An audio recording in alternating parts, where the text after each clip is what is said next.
Hi everyone, my name's Alan. Excuse me first off for maybe being a little bit nervous and mumbling my words. This is something that I don't do very often, and I hope you stick with me, but I just kind of wanted to have a conversation today about personal training and what that looks like for a lot of us.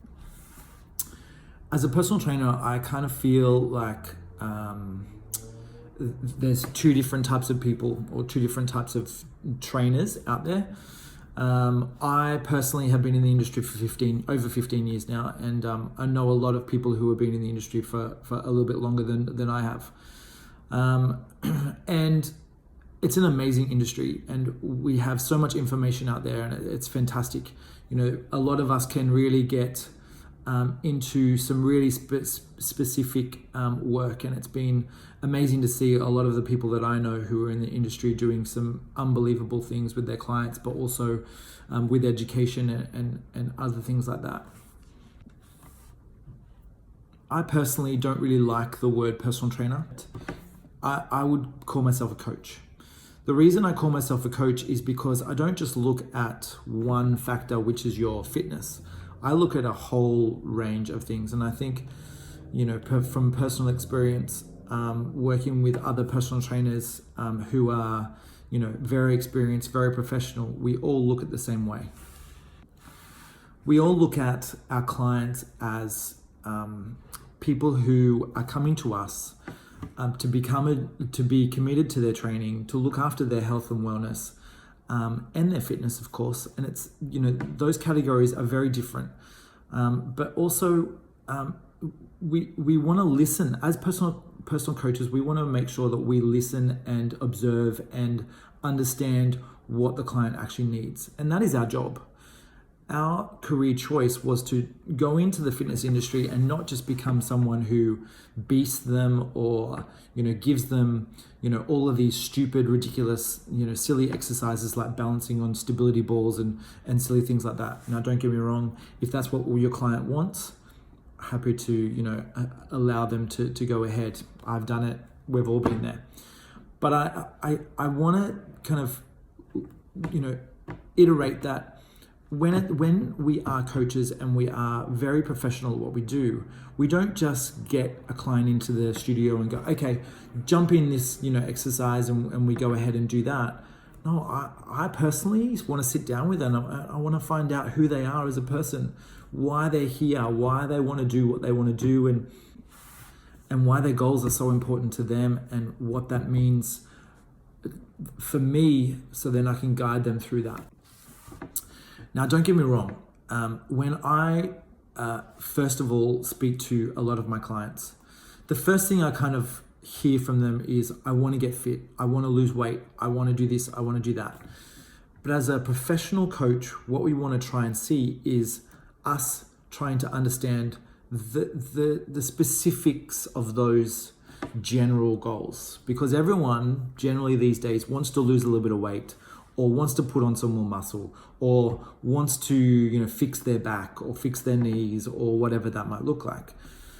But there's got to be some understanding around their commitment to that, also their understanding on what that looks like for them, but also where we should head down the path of what that schedule looks like for us. Where's it best that we focus on first? And plus, I always see weight loss as a secondary goal. I don't see it as something that we should be looking for. I think it's a very negative thing. So I personally look at nutrition. Now, I used to be a chef, so it kind of helps that I can give them some recipes and different things like that. But that's just my own experience. I guess what I'm trying to say is, we want to make sure that we are focusing on them, because at the end of the day, they are paying us for a service. And as we know, the customer is always right. But we are guiding them on a journey that is allowing them to become more stable, stronger, more or less rigid, more mobile, healthier, fitter, more stamina, And I personally like to use the word longevity. So for me, it's all about trying to teach the client that there is no quick fix. But if someone wants to take a commitment and look after themselves and make sure that not just their nutrition is right, but they're moving right, they're sleeping well, all of these other things are happening, then that's going to be the best case scenario for longevity for them. Now, when we talk about what we generally do at Move Method is looking at movement, right? So the body moves in 3 planes of motion. So sagittal plane, frontal plane, and rotational plane or transverse. So what we want to do is we want to look at, one, their biomechanics. So this is why I get my clients in first and we have a complimentary session just for half an hour. I get a chance to get to know them. We build rapport. I listen to them and understand, but then I also take them through some basic movement patterns so then I can look at what's actually going on. Now, also I have people who I refer into Move Method, which is, I've got a sports chiro, I've got a physio, I have even doctors who come to me and, you know, they say, okay, this person needs this. And we then work together to help that client achieve what that is needed for that client. And it works really, really well. You know, I've had a lot of clients who have benefited from seeing both parties because a chiro and physio are very different to what I do. So it's a fantastic kind of relationship or marriage, I would say. So as I was saying before, clients who want to commit to their actual training and not just have a quick fix is kind of the best case scenario for a lot of us. And I only used to do personal training, but now that I'm in the studio, I do a lot of classes. And classes are fantastic because it gives the client or the community an opportunity to, one, socialize. 2, we play a lot of games, so there's a lot of fun and team building and bonding. But then also it gives them an opportunity to really focus on themselves for just that hour or whatever it might be, in an environment that they feel is safe, uplifting, positive, in an environment that allows them to grow and change, feel challenged, but not overwhelmed, and not feeling overstressed. And so that's why whenever coaches generally get a client in to do a personal training session, we will ask them, how are they feeling? You know, what's going on for them? Have they looked after their sleep? Have they looked after their nutrition? What is their mood? What is their emotion? Have they looked after their hydration? All of these different factors we take into play before we give them a session. Because if they just come in and go, right, let's go, la la la la, and we give them a workout, but we don't know how they've slept, we don't know whether they've got enough hydration, all of these different things. So then we can educate these people around what that actually looks like and why adding more stress when your body is already under stress, there's not going to be any change going on in your body.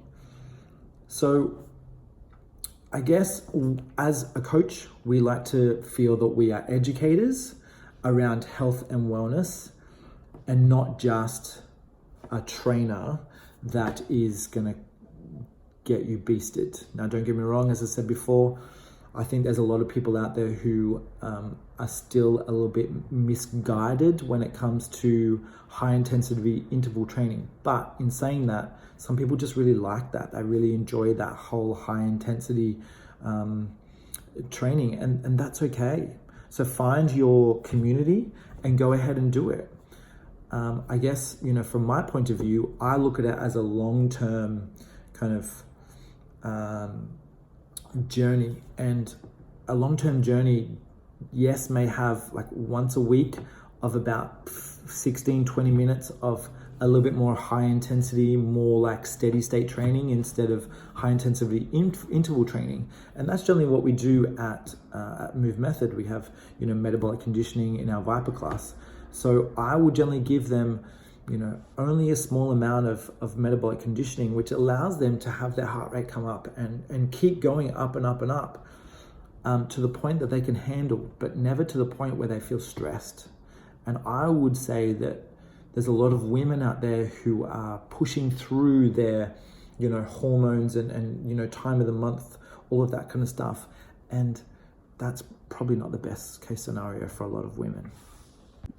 There's also a lot of men out there who are, they work a lot, long hours, not a lot of sleep. They don't eat very well. They're probably drinking, too much alcohol or whatever that might look like. So their body's already under stress, trying to deal with all of those things.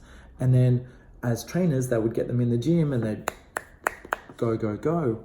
Where as a coach, we like to think of it as, okay, come in, let's move. Yes, let's move you, of course, 100%. But you want to feel a little bit challenged and a little bit uncomfortable, but not to the point where you feel it's bad stress. And I feel that that's high intensity interval training 101. You're just putting your body into overt stress when it's absolutely unnecessary. So as I said, coaches like to educate. And we also like to think about what our clients are actually doing outside of our personal training sessions. Because ultimately, at the end of the day, that's where change is going to happen. Because if I'm only getting 5 hours of sleep, then trying to go to the gym in the morning, then trying to do 8+ hours of work, then I've got kids, then I'm trying to eat really well, then I'm trying to do all of these other things, it's very difficult to kind of juggle all of those things all at once. So what we do is we look at your hydration, we look at your nutrition, we look at your sleep, we look at your rest and recovery, we look at your healthy habits, and we try and figure out a little schedule for you that just allows you to have little snippets where you can start to learn. So for instance, when a client of mine comes in, first off, I found out what we're trying to achieve. And then number one, I ask them what their hydration is like. Now, as we know, the body is kind of made up of, 90% of water. So if we're not hydrated enough, our body is already under stress. So that is one of the first things that I always get my clients to do, especially during a workout.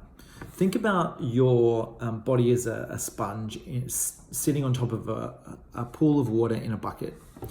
It can sit on top and it's absolutely fine. So yes, there might be water coming in all the time when you're sitting at work and doing all these kind of things, but the body is not moving, so it's not pushing that water around. So it's just going straight through you and you're running to the bathroom every 20 minutes. Well, how about if you put that sponge down in the water and you give it a squeeze a couple of times? What's going to happen? That sponge is going to take on all of that water. Our body is exactly the same. So when it comes to us moving on a regular basis, we should actually be taking on water whilst we're training. So for example, we might do, 4 rounds of 45 seconds on, and then I would say to them, okay, now it's time for you to hydrate. And every time you do a new bout of different strength exercises, we hydrate, we rest, we recover. Then we go back into it again and we do it again. And that's all is needed, right? When it comes to hydration, that's number one for me. Then, like outside of that, we've got nutrition is a massive one. So I always start with breakfast. If my clients are not looking after their breakfast, then they're not going to have a great start to the day. So first kind of 2 weeks, I give them a couple of things that they can look after when it comes to nutrition for breakfast. And then once they feel that that's part of a habit, then we can start to look at other snacks, lunches, dinners, for example. There's a lot of great companies out there these days that have some amazing meals that you can, order. And so a few of my clients are even on those. I have a dietitian who generally helps out with a lot of my clients as well. And that has helped a lot of them. I've got clients who have lost over 20 kilos, but they've got to commit to that. They can't just be, okay, well, I've been to the dietitian, now what happens? They've got to be able to do the work. So in conclusion, I think, for me, this conversation was all about sending out a message to the general population around what coaches, instead of personal trainers, do. And as a client or a potential client, what you should be looking for when it comes to looking for a personal trainer. what you need to look out for is, one, the experience, the qualifications, yes. Whether they're really greedy or ego driven, that's a huge one for a lot of personal trainers, unfortunately. And then, are they taking you through biomechanic tests? Are they taking you through movement preps? Are they taking you through warm-ups and getting you to understand why we do them and what it looks like and why it's important? Are they also looking at your daily habits? Are they looking at your sleep, your hydration, your nutrition, all of these other things? If they're not, then maybe ask the questions why.